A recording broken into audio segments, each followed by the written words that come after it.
audience.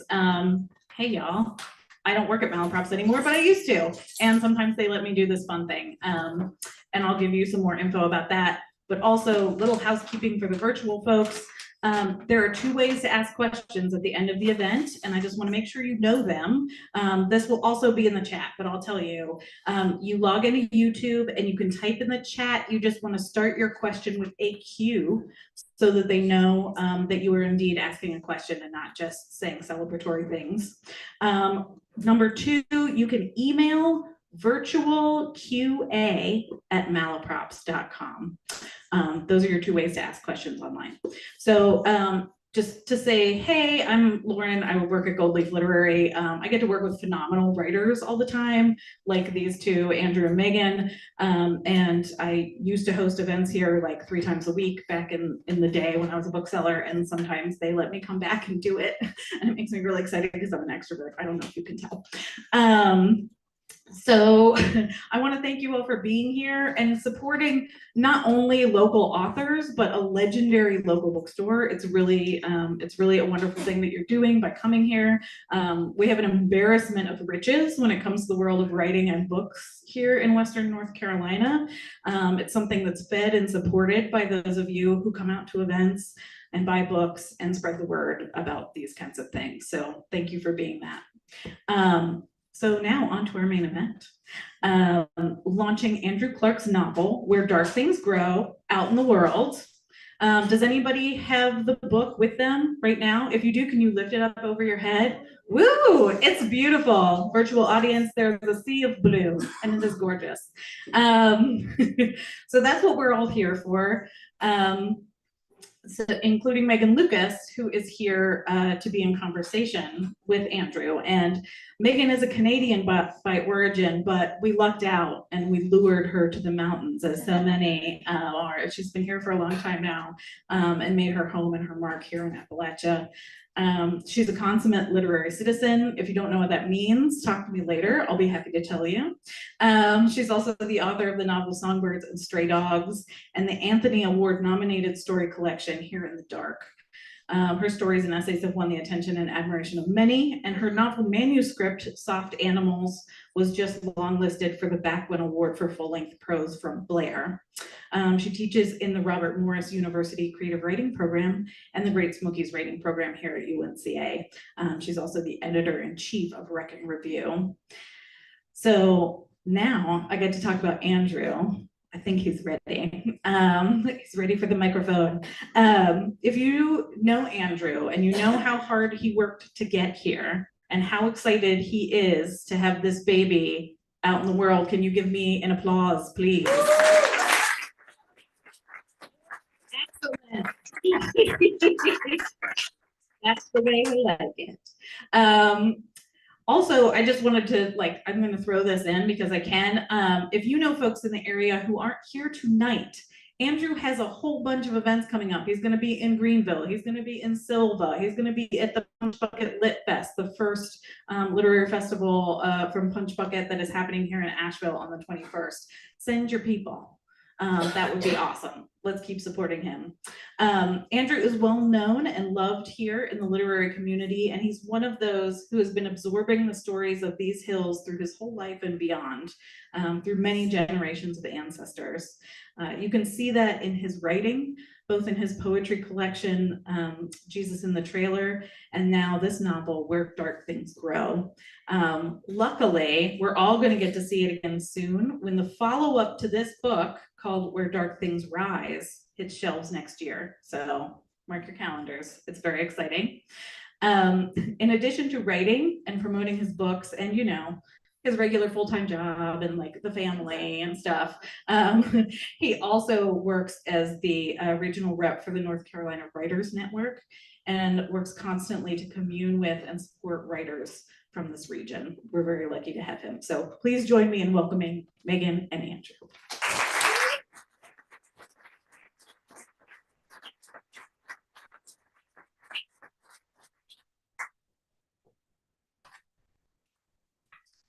How much did you pay?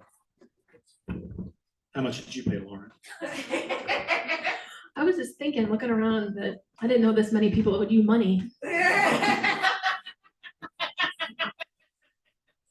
I've had the privilege of knowing Andrew for about 6 years. Our first books came out from the same press, and we have done many events together. We have traveled to Chattanooga together to be on NPR. He read at my debut launch party. I read at the launch for his collection, Jesus in the Trailer.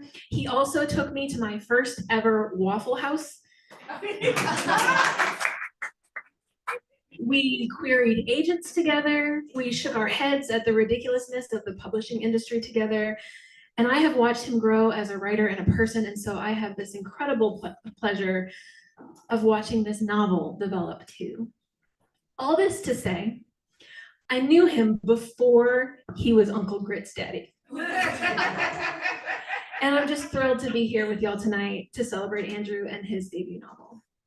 So the hardest question I think for any writer to answer is, what is your novel about? It's near impossible to distill 300 pages of passion into a tidy answer on the spot. And so I'm going to start by reading you a quick synopsis of this gorgeous novel, so that we're all on the same page and so that Andrew can dig a little bit deeper with his answers. So, where dark things grow. In the midst of the Great Depression, just outside Asheville, we meet 15-year-old Leo, who is struggling with a bunch of family stuff. His alcoholic dad is missing, his mother is dealing with abandonment, sick children, and mental health stuff, and advances by powerful men. Leo has a brother and a cousin who are delinquents, y'all. And then Leo discovers an enchanted wolver from ancient folklore. Leo doesn't have much of a support system. He's buried in adult responsibilities and he's angry. So with the help of that wolver, he seeks revenge and he unleashes forces beyond his control, which leads him on a harrowing journey. With the help of his only friend, Lily Fax. Am I saying that right? You are. Thank you. Leo searches for his missing father and becomes embroiled in a plot to traffic young women. And I'm going to stop there because my children are in the front row. But also, I don't want to ruin anything for you. But the wolvers aren't the only dark magic that Leo and Lily Fax are going to have to deal with. It's giving coming of age, it's giving magical realism and historic fiction, but so much more. Ivy Pachota, one of my favorites, says this: a chilling poetic debut. With gorgeous language and Gothic ghosts, Clark will break your heart on one page and make your skin crawl on the next. Aren't you jealous of that blurb? I think it speaks to your origins as a poet, Andrew. Can you tell us about that journey from poetry to fiction? How did a novel come out of such an accomplished poet? Well, thank you very much. And first of all, just a big thank you to all of you for being here. Big thank you to Malaprops. I think we were a little bit spoiled in Nashville having one of the greatest bookstores. It's an institution, if you don't know it, institution nationally. So thank you very much to Malaprops. It means a lot to be here. And thank you for being here because you read early drafts of this book. And I have to say, Meagan probably has a distinction other than my wife, Casey, for having read the most terrible Andrew Clark early drafts. So for you to be here, having helped me make this book better, blurbing my book, and then being here at the launch, I really appreciate it. So it's great to have you. So the journey from a poet. So I've always kind of been in love with language. When I was in high school, a good friend of mine gave me Langston Hughes' collection. And that was a point that kind of like triggered something in my brain. Before that, you know, poetry was like Shakespeare, right? It didn't really pertain to me. But what I saw Langston Hughes do is really use the vernacular, his own vernacular. And I saw in that vernacular, sort of the Northeast African-American vernacular, a lot of the phrases we use in the South, right? And so that kind of triggered something for me. So I've always loved and will probably always love like the construction of a sentence. And so you hopefully, based on what Ivy said, and some of you will notice like that's a big important part of how I approach my fiction as well. So I read my fiction aloud to myself as I'm writing it, my drafts. And so I think to me, they kind of go together in symbiosis. The one thing that I have noticed though is like something like a short story is difficult for me. So this came from a short story. So started a short story and it became 300 pages. So I either do really well with like a brief poem and just kind of capturing an emotion or a thought or a scene, and then like, well, you're just blathering on and on and on. That seems to be kind of my, those are my strengths. And when it comes to like the short fiction, I'm not quite as comfortable there. Do you think you feel like giving us a little taste? I can do that. I think the people need to The hear. people need to hear. Okay, so can you guys hear me okay? All right, cool. All right, so what I'm going to do is read from the beginning of the book. This is the prologue. So if I've done my job right, you don't need to know anything. Okay, so this is prologue. Spring 1927. The big man walked the two women up the mountain through the woods, black sack hoods over their faces. His large hands gripped each by the shoulder as they came on. They knew not where they were going, but they knew who took them there. The last face they saw before the darkness, a broad fleshy skull with deep-set green eyes, a face so wrinkled and drawn it resembled that of a troll from a child's fairy tale book. In the distance, a cluster of old trees, their dark trunks thick, their limbs full of vibrant black leaves. Beyond the trees, men rolled large rocks in place to finish the walls of an enormous structure at the edge of the mountain. The sound of hammers striking steel echoed through the woods and in the ears of the women in sackcloth. The big man stopped them in front of another, wearing a dark blue suit, black tie, and many rings on each hand. The big man bore heavily down on the women's shoulders, forcing them to their knees. One of the women whimpered quietly, the other was silent. The man in blue was shorter, but still quite tall, perhaps 6 feet. He had broad shoulders and wore a gray top hat. Dark eyes, almost black. He took off the hat and set it carefully on the forest floor. He straightened his tie and ran his fingers through his thick black hair, pushing it out of his eyes. "Let me to see them," he said, his deep voice a strange accent unknown to the women. The big man pulled off the sacks. The women blinked their eyes against the bright spring sun. The man in blue looked at each in turn. He held their faces in a black-gloved hand, examined their hair, short and brown on one, long and blonde on another. He forced their mouths open and looked at their teeth, pulled at their tongues and ran his fingertips slowly over their pale, bare necks. "Quite hardy," he said, nodding to the big man, who grunted a response. He took a knee in front of the women. "Fret not, my dearest beauties," he said. He opened his hands and a blue flame formed there in his palms.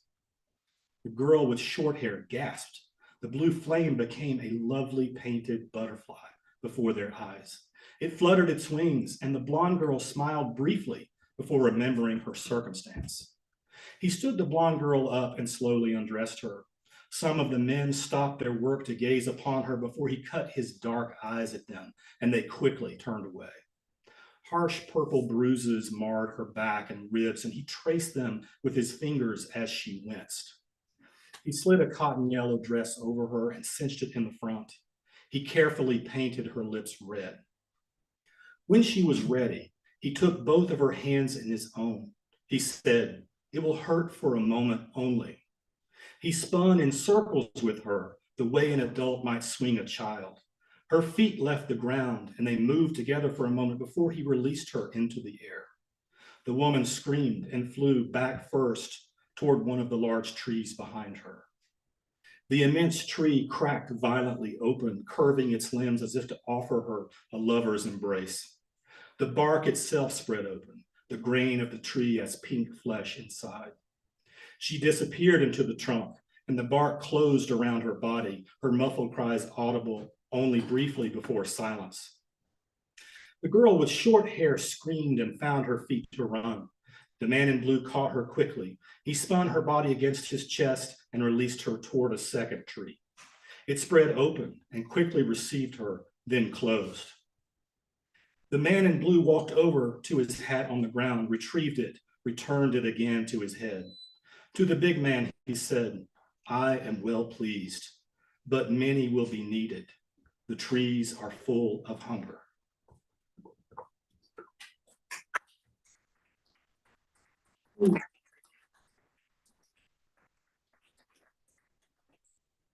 Now that you're nice and creeped out, this piece gives us a lot to talk about, I think. It's historic, but it's also unabashedly dark, but there's that magic too, all in this really small space. And dark fiction is a really broad label, from fantasy to horror to lit fic, and I write dark, but just realism But Where Dark Things Grow isn't purely realism. There's magic and there's myth. What draws you to that? Yeah, I think it's a question we could probably all ask ourselves about what we enjoy. I mean, there's a reason why horror movies are really popular. And like, friends of mine that seem like really normal people love to listen to serial killer podcasts, right? So I think part of it is the use of the magical realism or horror functions to kind of like help us address issues of trauma in a way that's, we can do it certainly in realistic fiction, as I know you do in your fiction, but it does give you kind of a way to talk about something that might be difficult. So I wrote my master's thesis on magical realism to address trauma, and we see that as a common trope in magical realism, a way to sort of understand the world and then, blunt a little bit perhaps of, some of that trauma for the reader.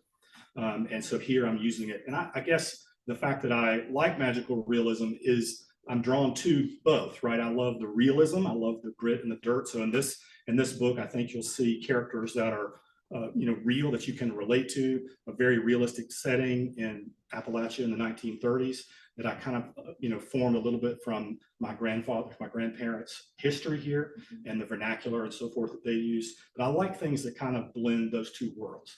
And distinction being like if you were reading fantasy, there's an entire world that's being built. So here I'm using the realistic setting that we have, but then fantastical things are happening to ordinary people. I'm glad that you kind of defined magical realism for those of us in the room who maybe that's not super familiar. And I also love that you talk about characters, because this is a gorgeous book, obviously, and many of your blurbs speak to the haunting plot. But I think that the real triumph is the characters that you've created, particularly Leo, the protagonist. He's a boy under such pressure. And I love how that you have him resist being the hero. That feels really realistic to me in a plot that otherwise has so much magic and myth. Tell us a little bit about Leo. Yeah, so Leo's a 15-year-old growing up in Southern Appalachia, just outside of Asheville in the 1930s. His family's really struggling, like a lot of people during the Great Depression. But one of the things that's kind of maybe unique is his experience is basically the same before the Great Depression starts. The family's very, very poor. But as the novel begins, his father is missing, and he's also his mother is struggling a little bit. We'd probably say she has mental illness today, but back then they were just saying she was mad, right? So she's struggling with mental illness. She doesn't really have a way to earn income for the family, and they are literally hungry. So there's the real risk of starving to death. Also, disease is an issue. One of Leo's older brothers passed away from being sick, and he's got a sibling, Goldfish, his baby sister, that's also very sick. So we spend a lot of time in the novel worried about what's going to happen, with Goldfish. So he's struggling with a lot of things, and I wanted to kind of play with the idea of this completely sort of helpless person. So he's a 15-year-old, so even adults don't take him seriously in this society, right? And then the family's kind of outcast because of the dad's sort of a drunk and then goes missing and so forth. And so I wanted to kind of play with the notion of that person like suddenly gaining a bunch of power. And that's where the magic wolver comes in. The wolvers are kind of from Scottish folklore, which is my cultural background. My ancestors came to Asheville in 1739, and from what I can trace. And so I used some of the heritage they came from Scotland.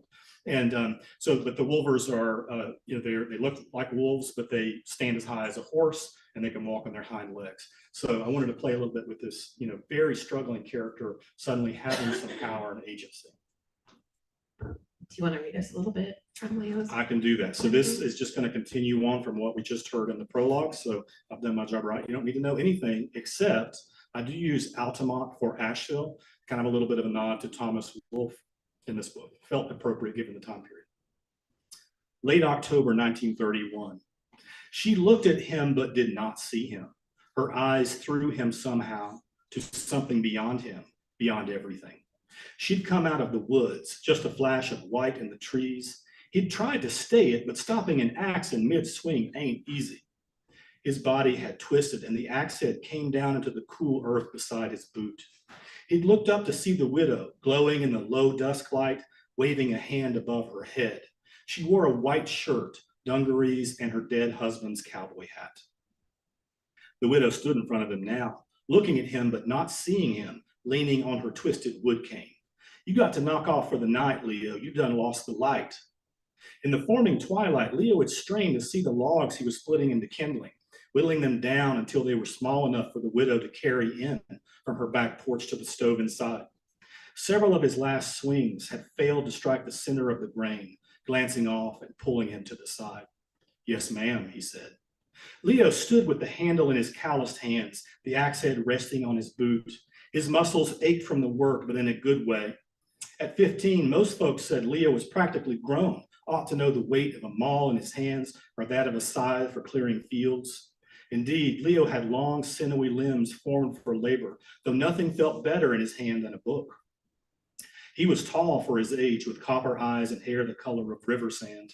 His hair grew darker each year, gradually washing away the white blonde locks he'd had as a child, the tide raking the shells. He had tan skin, slightly darker than that of his siblings. Leo stole a quick glance toward the woodshed. He heard old Possum's feet shuffling in the dirt, thought he made out a face there in the shadows. Sometimes when Leo came to the widow's, the animal would curl around his feet like a cat. He and Mrs. Possum had babies back around the time the heat of summer broke. Old Possum would let Leo pet the baby possums as the missus looked on, her face offering something akin to a grin. Leo could get near animals in a way other folks couldn't. Pet on animals that normally hissed or growled. It had been this way as long as he could remember.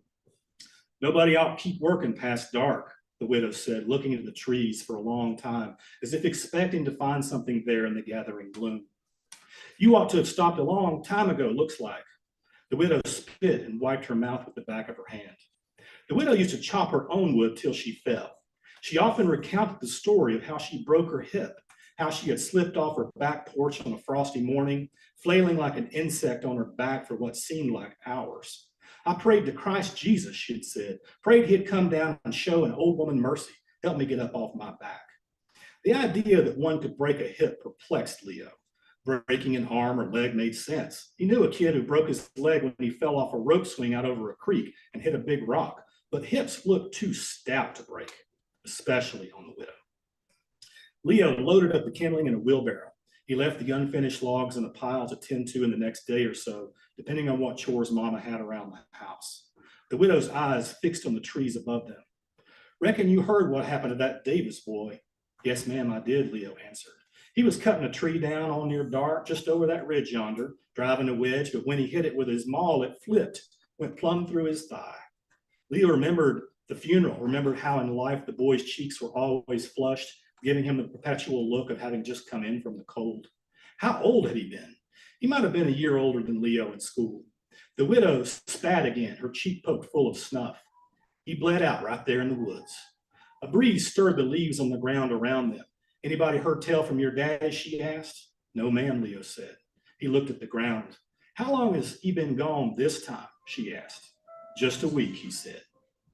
Leo himself went back and forth on whether Daddy was really missing or if he meant to be gone.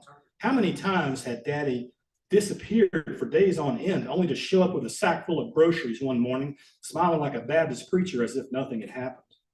"How's your mama?" the widow asked. "She's all right, I reckon. She don't seem too worried about it." Daddy disappearing wasn't anything special. He'd just failed to show up home from work one day, and then a few days later, word would get back to the holler that someone had seen him laid up in town somewhere drunk. Town meant Altamont, which was the closest city to where the family lived in the mountains of North Carolina. But 7 days was a long time, even for Daddy. "You best be getting on home, boy," she said. "I got your money in my change purse. You come on up to the house now and bring me a load of that kindling. You might could make it a good ways home before dark takes over." I think I'll stop there.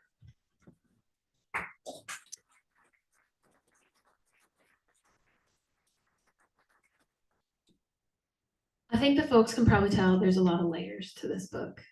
We've got this tense, page-turning plot. We've got characters that we're in love with, but we've also got social themes. One in particular that I think is really interesting, given we're in an election year and this particular day that we're hanging out, power. What are you hoping that readers will take away? Yeah, so and sort of excavating Leo's journey, right? He's this powerless person in a family that's struggling, doesn't have any agency whatsoever. So when he gains this power, it sort of looks like what we see sometimes. And there's that phrase we use, the power corrupts and absolute power corrupts absolutely, right? So what happens is he starts off with a very benevolent kind intentions. I'm just going to use this thing to get what I need for my family. I'm going to make money with it. He, hunts boars, wild boars for a local farmer so they get off his farm, does things like that, trying to make money. And so he starts off that way, but then he one day sits back and says, there's a lot of people that haven't treated my family well. He thinks about the people when they went to church and his brother's shoes had, his toes were sticking out of his brother's shoes, and how they kind of looked down at him and things like that. And so he starts to think, there's a lot of people that haven't been kind to us. Maybe they should get a little comeuppance, right? So he begins to think about revenge, and that leads him obviously down a dark path. And so I think what I'm trying to say with it is that, power can be a good thing. We can do a lot of good with it. There are people who are blessed with the ability to, help people, and that's wonderful. But there is this corrupting influence, and Leo experiences that. And the readers, I think you guys will experience it too. Can I go off script for a second? Please. What about Bay? Yeah, so we need to tell these folks who Bay is. Okay, so one of the decisions I made early in the story, if you think about one of the themes of the book, there are some missing women, right? And if you think about what we see with like your HBO documentaries and things like that, the victims are often like just chalk outlines on the floor, right? They're cardboard cutouts. They don't have any agency. There's nothing about them that we ever learn, right? If it's mentioned, it's like, she was a nice person. She was a cheerleader. Okay, and that's it. Right. So one of the decisions I made early on, and this was based on some, beta reader feedback as well, is to tell the story of some of the characters that were our victims in this book, and just to give them a little bit of agency. So there's a character named Vay. She's African American. As we know, if we look at trafficked women, there's an overwhelming large percentage of indigenous or people of color that are in that. Also, poor white folks as well. And so Vay is someone who is kidnapped, and that's her story is, again, I kind of gave her like a first person point of view a couple times in the story. And what that allowed me to do is maybe get a little bit intimate with her quickly, so that we could get a sense for who she is and how she feels and some of the things that she goes through. Awesome. I think too that she sort of plays into that idea of power too, right? Where you have a powerless character who sort of. In Appalachian fiction, we talk a lot about the representation of place. And I love that you've chosen to set this story in Asheville during the Depression and actually show what it was like for just regular folks. I think so many representations of Asheville during this time period focus so much on the glamour, the Fitzgeralds and the Biltmore, and Asheville as a place of respite for folks with TB and those who can afford it. Why buck the trend? Why go a different way? Yes, so you're right. So if you look at a lot of the fiction that is written about Asheville, and much of which I really, really enjoy, there is this sort of Gilded Age story that's being told. And what you see in those stories, even Thomas Wolfe writes about it, you actually have this fall from grace with Asheville. So you have this boom that's taking place in the 20s, and then you have this collapse, right? So the stock market crash in 1929, people were affected by that here. But more than that, there was a lot of real estate speculation. So people were highly, highly leveraged. All of that collapsed, and they didn't mind taking the leverage because there was this notion that real estate never loses value, right? And so there was a tremendous amount of leverage. And so we had people here that, were completely bankrupt, at the end of 1929.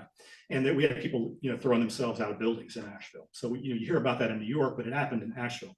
And so that you see that in this story. I do show that tale of Asheville. We see kind of the before and we see the after. But for poor folks, rural folks, if you, like I said, went 20, 30 minutes in any direction, nothing changed, right? They were poor, they were tenant. My family was tenant farming, right? And they rented, and they struggled with just trying to like make ends meet. So when the Great Depression happens, they see the change when they go to Asheville. It's like, why are the banks boarded up? But they didn't have money in the bank anyway. Right. And so that part of the story, I didn't think it had been told, that there was this really no change for the rural folks here. And certainly we have stories about the South that talk about poverty, and there's nothing new there. But I just didn't see that a lot with the story in Asheville. So to me, it was kind of interesting to tell this tale of two different peoples, right? And like my granddad, he would actually say the Great Depression made their lives better because his dad got a job at the TVA, right? So for their trajectory, things were worse before the Great Depression when everybody else was booming and making money hand over fist in town, right? I'm curious, and I'm going off script again, because you're a poet. Where did this story start? You know, I've heard that Serena by Ron Rash started with, you know, an image of a strong woman on horseback. Where did this one start? So it started from a short story, and a few of the things that happened to the characters in this novel come from like lived experience from my grandparents' stories they told. And so initially, this came from a short story I was trying to write. As I said earlier, I'm not very good at short stories, so we got 300 pages out of it. And that story, one of the images that stuck with me is my granddad talked about a little one-room house he lived in with multiple siblings with his mom and dad. And one thing that happened is they had wood shingles on the house. And so those curled up in the summertime, and then rain would come in on them. And so, but he had this beautiful image that he talked about once. It's like the rain was terrible, but then I remember when it would snow, like there would be lines of snow that came through these cracks across our bodies, right? And they even like had a wood stove, and it would like sizzle on the stove, the snow. And so that was just a really beautiful image. And so initially this started, the germination of the story was like telling some of those tales. You know, my granddad was kind of in that great Appalachian tradition. My dad, who's here, is the same. Can't not tell you a story. Has to be a story. And so he told a lot of these things, and they wound up, you know, in that early short story that then grew into the book. I don't think he talked to magical animals. At least he never told me. But some of the things he told me were germination for the story. Very cool. You are all over the interwebs. You want to talk a little bit about social media and and you know, and Lauren's concept of literary citizenship that she mentioned a little bit earlier. You were the king of that, I think. Yeah, I mean, I think it just really all starts with like, I love writers, and they're pretty cool people. I mean, we've got our assholes, but for the most part, they're really good people. And so I like to champion, you know, good books. I like to share about them. That's something you can do to support writers. That, you know, if you read their books, post about them online, write the review on Amazon. We need to please the algorithm gods, right? And so you have to write. So obviously, we want you to come to Malaprops to buy your books, but please review them on Amazon and Goodreads so the algorithm loves us and send more people to Malaprops. That kind of, it's where it starts from. So I spend a lot of time, you know, just boosting other writers, and you know, they're generous with me as well, as you can see from the blurbs that I got for the book. I think that sort of good karma, putting that out there, sort of comes back your way. It's not that you're doing it for that purpose. There's plenty of people that, you know, I boost that, you know, I'm not really the market for their books or their audience. So that's fine. It really just comes from me loving writers and loving to talk to them. You know, I've got a group of them, we get together and have a beer and talk and bitch and moan and fight, and we don't fight. But it's a lot of fun. So I think we're all trying to like build an audience, get to know our readers, things like that. So why not have some fun while you're doing it? Sure. I think that's great. I think it speaks to, you know, your generosity with other writers, but also it takes a village idea, right? It really does. Word of mouth is how books were successful in 2020. Yeah, word of mouth. That's it. Yeah. So I have one more question before I hand it over to all of these folks.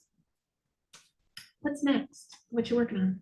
Yes. So as Lauren alluded to earlier, one thing that's really cool about this book, if you happen to like it, there's going to be a sequel that comes out next year, next September.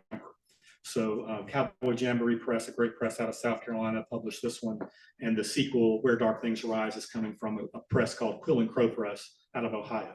So super excited about that. That's a good reader experience. As a lot of us know who have read series, sometimes we're waiting 3 or 4 years in between. So a great reader experience. But don't be deceived, I didn't write them that fast. This is like 8 years of trying to figure out how to do this thing. So it just happened to hit this way. But that, I'm really excited about that. And I am working on another novel and another poetry collection. Yeah.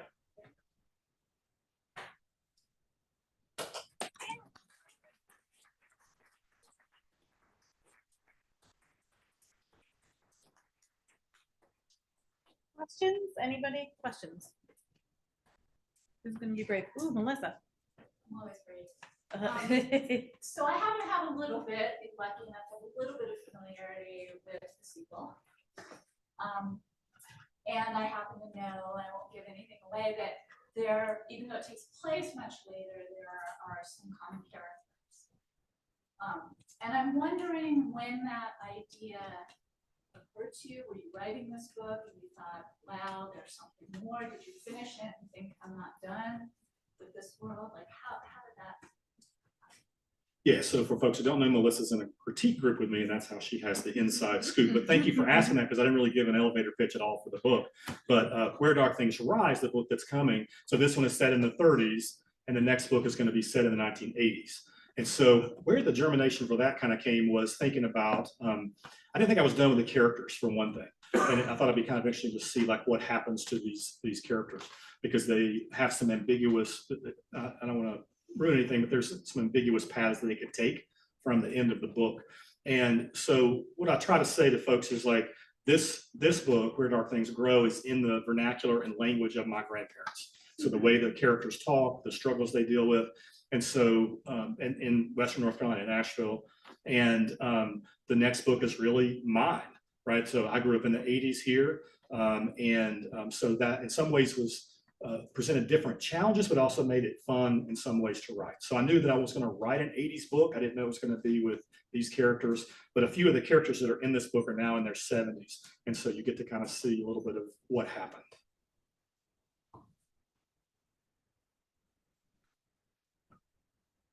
I'm Scottish background too, so I love that you brought in a Scottish folklore creature, which I had not heard of, a wolver. Did you, was that part of just family lore, or did you do research about it? Yeah, I think the decision I made early on when I knew I was going to bring in like folklore and things like that, I wanted to make sure that it came from like my cultural heritage. You know, one of the things about being in Western North Carolina, a lot of the folklore and everything, if you actually look at it, it's Cherokee, right? And we've adopted that and appropriated that. So rather than doing that, I tried to reach to things that kind of were from my cultural heritage. So the wolvers, they're very different in the Scottish folklore. They're kind of benevolent creatures. They walk around on hind legs and all that, which is pretty frightening. There's a wolf walking around, but they might like put some fish in your window if the family's hungry, right? So mine ain't doing that, right? They're not doing that. So mine are, there's two in the book, and we never quite know if there's like a sort of binary good and evil, but that is maybe the supposition that people make initially. But you know, they're kind of maybe influenced by the direwolves and Game of Thrones and things like that. So there's a little bit of that going on. We've got a question from the virtual audience from LC. Why is it important that the women in this story are trafficked and kidnapped and not suffer some other things? Repeat it one more time. Why is it important that the women are trafficked and not suffer some other things? Yeah, I think you know, it's a very difficult topic to deal with. So again, we talked about some of the horror elements being a way to cope with a very difficult topic. I did some research on, you know, human trafficking as sort of preparing for the book. I'm not telling a story of anything that happened in Nashville, but I did a lot of research. And so what I found is, you know, you would read interviews with victims that would say things like, I would much rather have them have killed me, right? And so I think when I read that kind of thing, it's like almost like the worst thing you could think of, you know, this, you know, being forced into doing terrible things and then having no respite or escape. And so that was kind of the catalyst for why that is happening to them versus, you know, some other type of trauma. And I wanted to talk, you know, I want to talk a little bit about misogyny in the book too. And so it was a way to do that. That's a theme in the book along with class. And so it's just it seemed like a natural way to do that. So you mentioned that there's certain passages that are first person versus third person. I'm curious, when you decide to make a choice on the first versus third, how you change maybe your approach to writing between the perspectives. So the way that I use first person in this book is really just from the victim's perspective, although we do get a chapter from one of the villains in his perspective.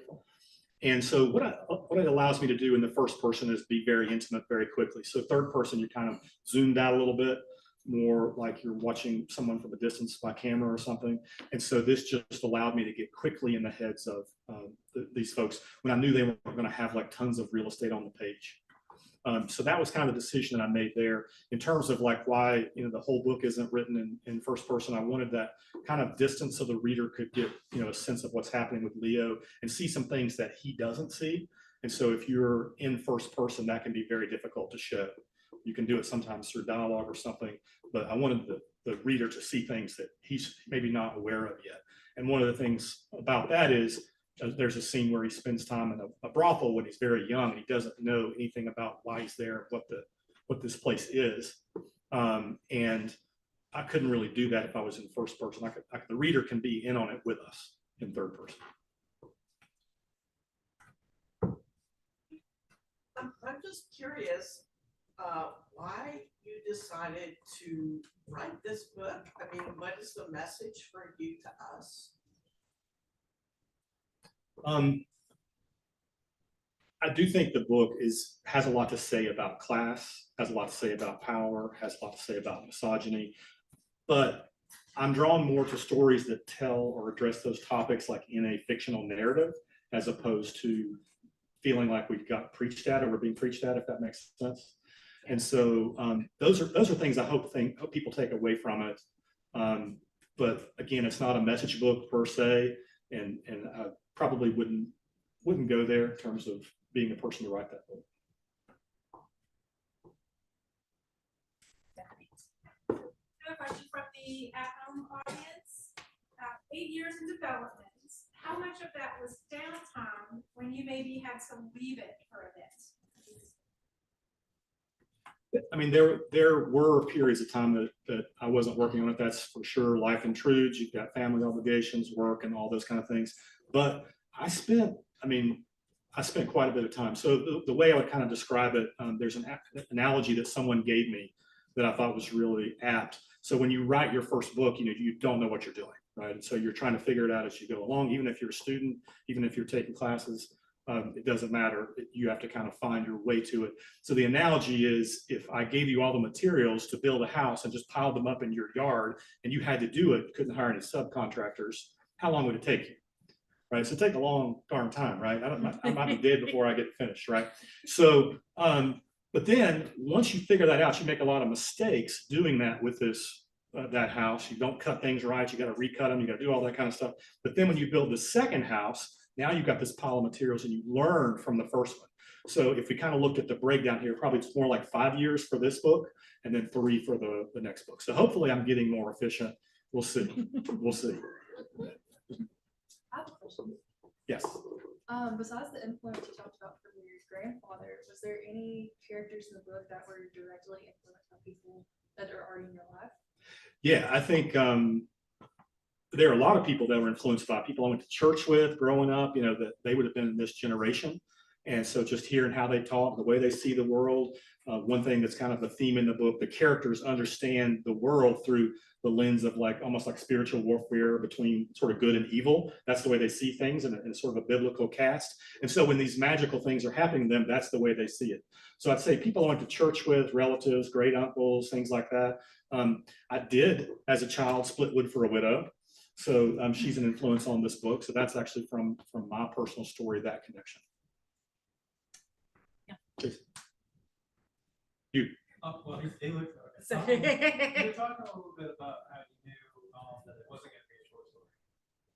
So what was that moment like when you had more to tell? Like, how did that? Yeah, at the time it was sort of like I couldn't figure out how to end the damn story. That's really what it boiled down to. It's like I don't know where am I going with this? I don't know what's happening. And so I just kind of kept going, and I was like, okay, maybe I have something here. And 100 pages, and I'm like, I don't think this is a short story anymore. Right? I don't think I can edit this down. Right. So that's really how it started. Is just starting with a short story and then realizing I had a lot more to say. Yeah. Who do you want to direct the movie or the Netflix series? Yeah, so I have an answer, but my mind is drawing a blank. So I've got a few movie buffs in the crowd. Maybe you can yell it out. But the dude that directed The Witch, who's that dude? Robert Eggers. Robert Eggers. That's who I want to do, for sure. Are you surprised that this was your first novel, given how long you've been writing? Are you surprised that this is the idea that percolated and came to fruition? And also, how different would it have been if you'd written 20 years ago? Yeah, so the question is, am I surprised that this is the story that came out in my first novel? And then how different would it have been if I had written it 20 years ago? Did I get that right? Yeah. All right, so I did a lot of writing 20 years ago. I published poems and things like that, and I wrote a lot of novels that really sucked. I like to think that it's stronger just given life experience and then studying the craft more deeply than what I would have written 20 years ago. As to whether I'm surprised or not, yeah, I was surprised. And I think there's a couple times in my writing journey where there's this adage that they say, like, write what you know. And you're like, I don't want to write that shit. Like, I'd like to write something else, somewhere else. Why the hell would I do that?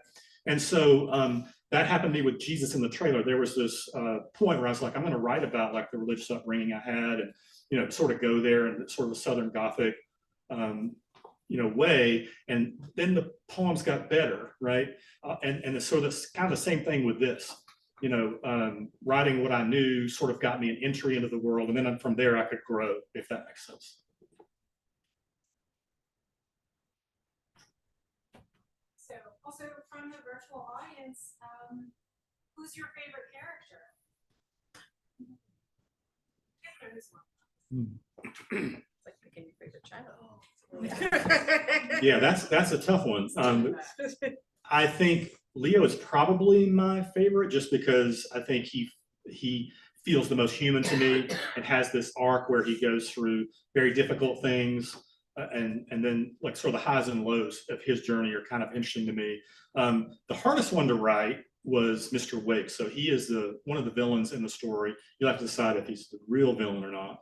But he's the person responsible for the kidnappings and trafficking. And the challenge in telling his story is, again, just like with the victims not being cardboard cutouts or chalk lines on the floor, I wanted him to have some depth and for people to understand a little bit of his worldview and how he got to be this horrible, horrible human being. So that was the most difficult, because you walk this line between, I want to make him nuanced and interesting, but I don't want to glamorize at all any of the horrible behavior that he has. So I wouldn't say he's a favorite, but he was the hardest to write. Can I answer this question? Lily Fats. There's a character in this novel. She's a young girl and she's Leo's best friend, and she is a Spitfire. And I love that she is not gorgeous or trying to be, and she doesn't care what anybody thinks about her, and she always just tells it like it is. And it tells me that you have some good women in your life. I do. But it also tells me that you listen. And that's like the number one job of a writer, right? Is being a good observer. Yeah, it's challenging to write, character it's not from your point of view. So writing, they African-American woman in the 1930s, like, the hell do I know about that? So you really have to do your homework and really try to be diligent in all that you do, and get folks to read it and tell you if you got it right. So I've recruited a lot of female readers as beta readers for characters like Lily Fax, and then the different victims in the story, Vay and Maud and some others, just to make sure that I captured that voice. But I do listen to women because I grew up with 4 sisters, and I'm lucky to have 2 daughters, one of which is here. And so, yeah, it's I think that you're right. You're onto something with that connection to like learning to listen and pay attention. And writers they really need to do that, right? To be able to capture characters accurately. Yes. Did you always have the title in mind, or did you have some alternative titles, and what were they? Yes. So the question is, did I always have this title in mind, or did I have something else? So the original title for this book was called The Day Thief. And one of the reasons that is one of the characters talks about evil as sort of like taking the light, eating the light. And so I liked that title, but it felt a little like maybe a child story or young adult or something like that. And once I realized this wasn't really going to be in a young adult voice, even though we have teenage characters, it didn't quite make sense. So then it was trying to find a way, like I do in the story that you heard from the opening there. The trees are a sinister thing in the story. They're being used by evil men, of course, but and so I just wanted to kind of play with that idea of like, we don't necessarily think of trees as being evil, right? There's certainly, this time of year, spooky trees and Halloween and all that, but in general, they're just wonderful, beautiful things that give us oxygen, and they're amazing and all that, turn beautiful in the fall and so forth. So I wanted to kind of play with that idea, the idea of growth being something dark.